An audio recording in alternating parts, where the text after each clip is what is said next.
I just asked Josh about the addition of Colton Hood with Jermod's situation, now Boo's situation. Like, how have you seen him come in? What you've seen out of him this summer? What makes you think he can step right in and be an instant impact guy for you all? Yeah, we're excited about Hood, to say the least. And I think it just starts with the process. Getting to know him. He's extremely competitive. He's a kid who understands. There's a process to everything that you do, and he's really working at it. So I think he's fit in with our guys in our group. He's super hungry, but he's really smart. And like I said, just the competitive nature that he brings to the room. Obviously he's got to do it here at the University of Tennessee, but based on everything that we've seen this summer, again, how he's fit in with everybody, how hard he's worked, we have no doubt that he'll be able to help us in some capacity.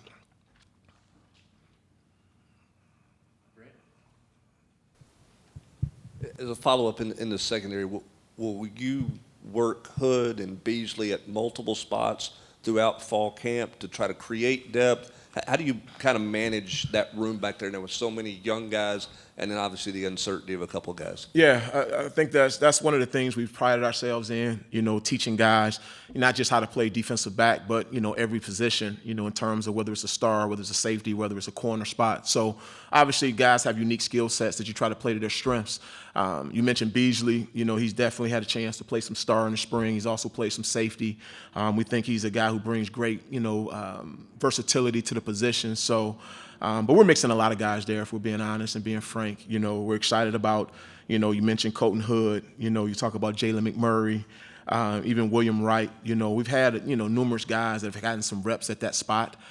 So it's our job right now between Coach Martinez, Coach E.T., and those guys to figure out to put the best guys in the best spots, to be the most valuable that they can be to this team.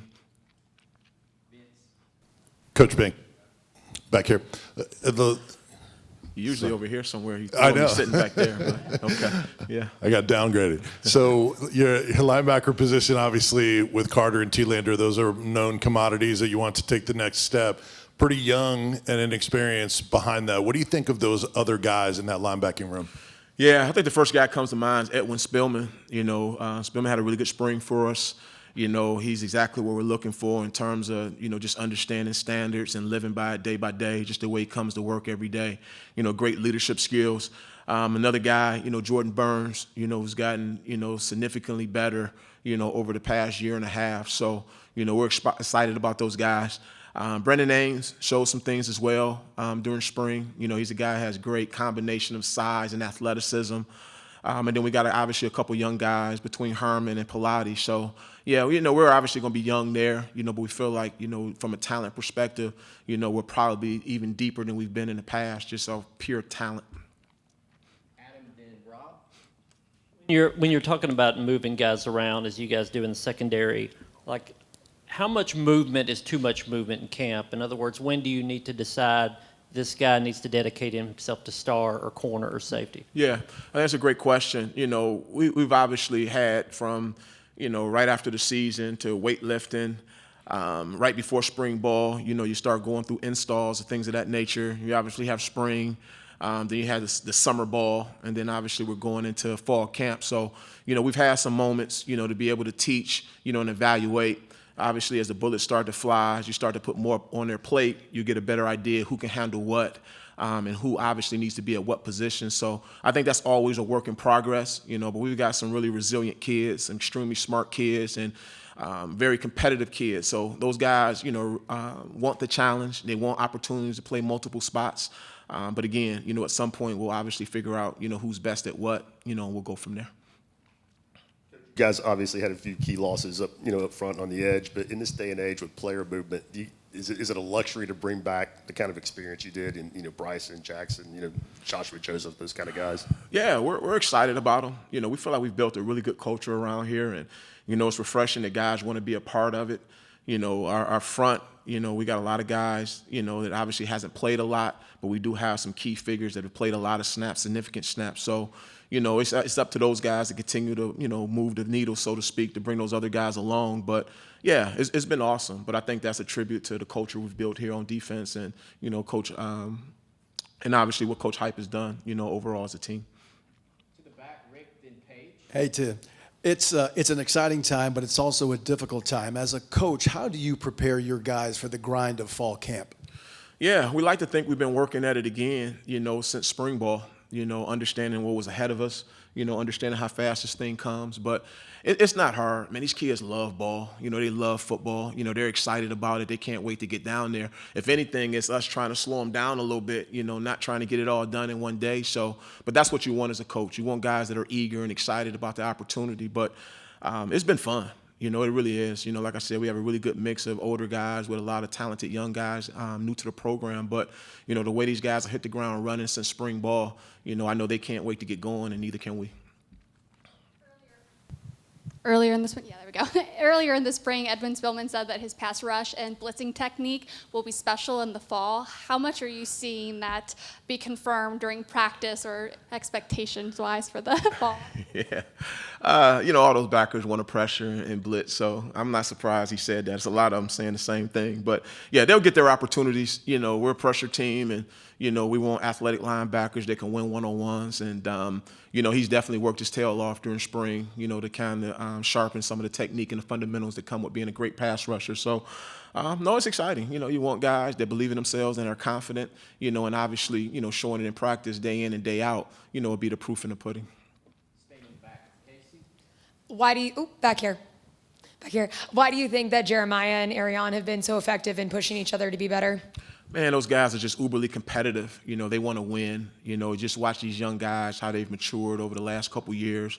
And that's what you want. You want your linebackers to be the tip of the spear, guys that can lead, guys that are high communicators, and both those guys have that. You look at T-Lander, he's a coach's kid. That's what you expected. That's what you expect.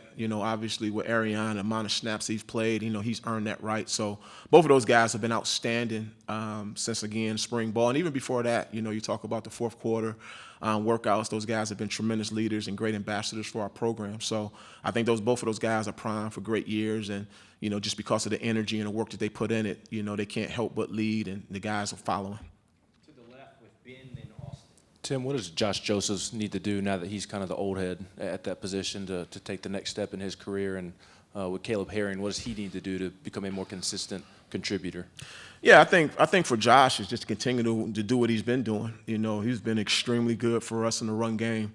When you go back and you watch the cut-ups and you see how valuable he was in the run game, it's we kind of felt that way, but to get proof of concept is another thing, and he did it in spades for us.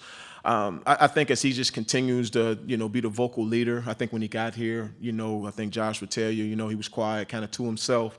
But you see him being a lot more vocal, a lot more to the point with the younger guys. It's only helped us. You mentioned Caleb Herring. I think for Caleb, it's just staying healthy, and he's worked his tail off to do his part for it. And so far it's been great. So, we feel really blessed to have both of those guys, and, we're clearly expecting big things from both of those guys, high returns. Tim, when you got here, you inherited a bit of a mess on defense, and statistically, every year you've been better. Last year being the best. What gives you a thought process that this defense can be even better than last year's defense? Yeah, not to be cliche on you, but we look at every year as a new year, and I think that's why we've been able to build the culture the way we've built it. We don't necessarily talk a lot about what we did last year or where we need to go as a unit, because it's a different team. There are obviously some things that you look at statistically where you can be better, and you ask yourself, is it scheme? Is it personnel? How can we be better as coaches? But to a man, those guys understand this is a new year. And I think because we have that starting fresh, starting over, adhering to the process, and working, step by step, day by day to get better, I think that's always helped us, in the way we've been able to grow, just because we know no sacks, no interceptions, no tackle for losses or pay dividends on this year. And those guys understand that. And I think that's why we've been good. What's the next step for Ricky, and as he goes from a first-year starter and now goes to pursue even bigger things? Yeah, you just watch Ricky's confidence grow throughout the course of the season last year, and it was no different during spring ball. He's got a great quiet confidence about him. It was always a thought that he could do it, but for him to do it and do it at the level he did, I think it's only breeds confidence for him. And again, when you play on that back end, confidence is everything, and I think even a younger corner, seeing how he goes about his business has only helped that room. But I think for him, he's gotten a lot stronger. He's really, paid the price in the weight room and off the field with, all the things he needed to do to be a stronger defensive back. And I think you will see, that come to fruition in terms of how he plays. You'll be able to see the strength in which he plays with. But yeah, I think he's just scratching the surface, if I'm being honest. I think he can be even better, and I know he wants to be, and he's continuing to work at it. I'm curious, now that your culture is established, you have your identity on defense. When you do a self-scout, is it different now than it was year 2 to year 3? And what are you looking for when you did your self-scout? What do you want to improve this year compared to previously? Yeah, I think for us, when you look at the self-scout, it always comes down to, are we playing winning football? What do we need to do to win? And I think at the end of the day, whether you're talking our first year here or, 3 years after that, we've always tried to play to the strengths of our players first and foremost, put those guys in the best situation to be successful. And as you evaluate it, you ask yourself, did you do that? We felt like we did that in a lot of ways. There are obviously some things we think we can still be better at. Whether you're talking about, 1st and 10 defense, whether you're talking about, continue to be even better in the red zone, because again, as good as you are, when we look at that tape, we're like, man, if we had just executed a little bit better here, we'll be even better. So I don't know that there's some real big action items outside of, just continuing to grow and make sure, again, as we identify who we are from a personnel group. Now the next question is always, well, how do we play to their strengths, put these guys in the best situations to play winning football? Tim, a lot of turnover at the safety position, but you do bring back Andre, old head in the room. What are your expectations for him, not only on the field, but leading some underclassmen that are going to have to step up and play? Yeah, I know we mentioned Arion and mentioned T-Lander. I put Dre in that same conversation. He's been awesome, from a leadership perspective. He's definitely been a voice in that room. He's got great work ethic. I think his body has changed. I think he's gotten stronger, or I know he's gotten stronger, and, we'll see him continue to play with even greater confidence. Last year, I think was his first year, fully starting the whole year, and he did a lot of really good things for us. But, as we watch the tape and some of the private conversations we've had, I think he understands there's still some meat on the bone and some things that he can do better. But where he is right now today as a leader has been outstanding. He's what you're looking for. He's a kid that gets it. You talk about, being able to play the strengths and, scheme-wise. He's a kid that can digest it, and be able to articulate it. So, he's one of the guys you can kick the scheme around to. And if he doesn't understand it, then there's a good chance nobody will understand it. So he's kind of been the sounding board for us as a coaching staff and the back end. Sticking at safety, what kind of growth have you seen from Idris over his time here over the last couple of seasons as he goes to maybe a bigger role this year? Yeah, really, really good. Idris has always been a 100 miles an hour guy, great physicality. He's a guy that's selfless, that, again, embodies what we want to be on defense. So, we're excited. He had a really good spring for us. It was consistent. He worked on some of the things that he felt like he needed, that we identified that he needed to work on coming out of last fall. And he addressed it, so we're really excited about him, like we really are. I put him, I think he'll be what Dre is, in terms of being a guy that's super sharp, that's able to communicate the defense. We think he's cut from that same cloth. He just needs the opportunities. And, as long as he continues to do what he did in the spring, he'll have those opportunities. You touched on Arion and sort of the way he's approached things. Anything you've seen from his game, since the spring and just throughout the offseason in terms of how he can kind of take the next step as a linebacker, anything that you think he might have improved on? Yeah, I think just, again, being more vocal, not being afraid to hold guys accountable has been awesome. That can be extremely uncomfortable for people in general, and when you're talking about young people, but he's really embraced that role.